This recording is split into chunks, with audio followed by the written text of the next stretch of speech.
আমি মোহাম্মদ ইউনুস সশ্রদ্ধ চিত্তে বর্তমান রাষ্ট্রপতি মোহাম্মদ শাহাবুদ্দিন খুব শীঘ্রই স্বাস্থ্যগত কারণ ও শারীরিক অসুস্থতাকে সামনে রেখে স্বেচ্ছায় পদত্যাগ করতে পারেন, এমনই গুঞ্জন উঠেছে রাজনৈতিক অঙ্গনে। দায়িত্বশীল বিভিন্ন সূত্র থেকে জানা যাচ্ছে যে পদত্যাগের পর তিনি কিছুদিন বিশ্রাম নেবেন এবং চিকিৎসার উদ্দেশ্যে বিদেশেও যেতে পারেন। এমনকি তিনি বঙ্গভবনের অধীনস্থ কর্মীদেরও শিগগিরই বঙ্গভবন ছেড়ে যাওয়ার ইঙ্গিত দিয়েছেন বলে গুঞ্জন রয়েছে।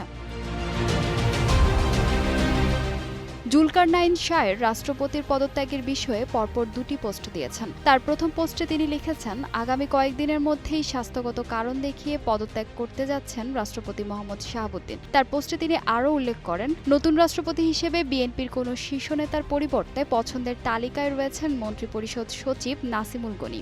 এরপর দ্বিতীয় পোস্টে তিনি আবারও উল্লেখ করেন, শারীরিক অসুস্থতাকে পদত্যাগের কারণ হিসেবে উল্লেখ করার সম্ভাবনা রয়েছে এবং আওয়ামী লীগ সরকারের আমলে নির্বাচিত রাষ্ট্রপতি পদত্যাগের জন্য ইতিমধ্যে বিএনপির উচ্চ পর্যায় থেকে বার্তা দেওয়া হয়েছে। দেশীয় একটি দৈনিক গণমাধ্যমের বরাতে জানা যায়, রাষ্ট্রপতি মোহাম্মদ শাহাবুদ্দিন শিগগির পদত্যাগ করতে পারেন এবং শারীরিক অসুস্থতাকে এর কারণ হিসেবে উল্লেখ করার সম্ভাবনা রয়েছে। সরকার ও বিএনপির সংশ্লিষ্ট সূত্রগুলো বলছে, আওয়ামী লীগ সরকারের আমলে নির্বাচিত এই রাষ্ট্রপতিকে পদত্যাগের জন্য ইতিমধ্যে বিএনপির উচ্চ পর্যায় থেকে বার্তা দেওয়া হয়েছে।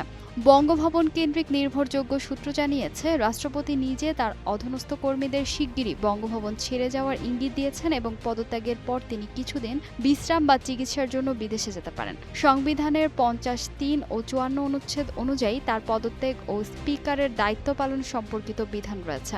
গণ অভ্যুত্থানের পর পরিবর্তিত রাজনৈতিক প্রেক্ষাপটে এবং পরবর্তী জাতীয় সংসদ নির্বাচনকে সামনে রেখে নতুন রাষ্ট্রপতি নির্বাচন দেশের রাজনীতিতে অত্যন্ত গুরুত্বপূর্ণ হয়ে উঠেছে।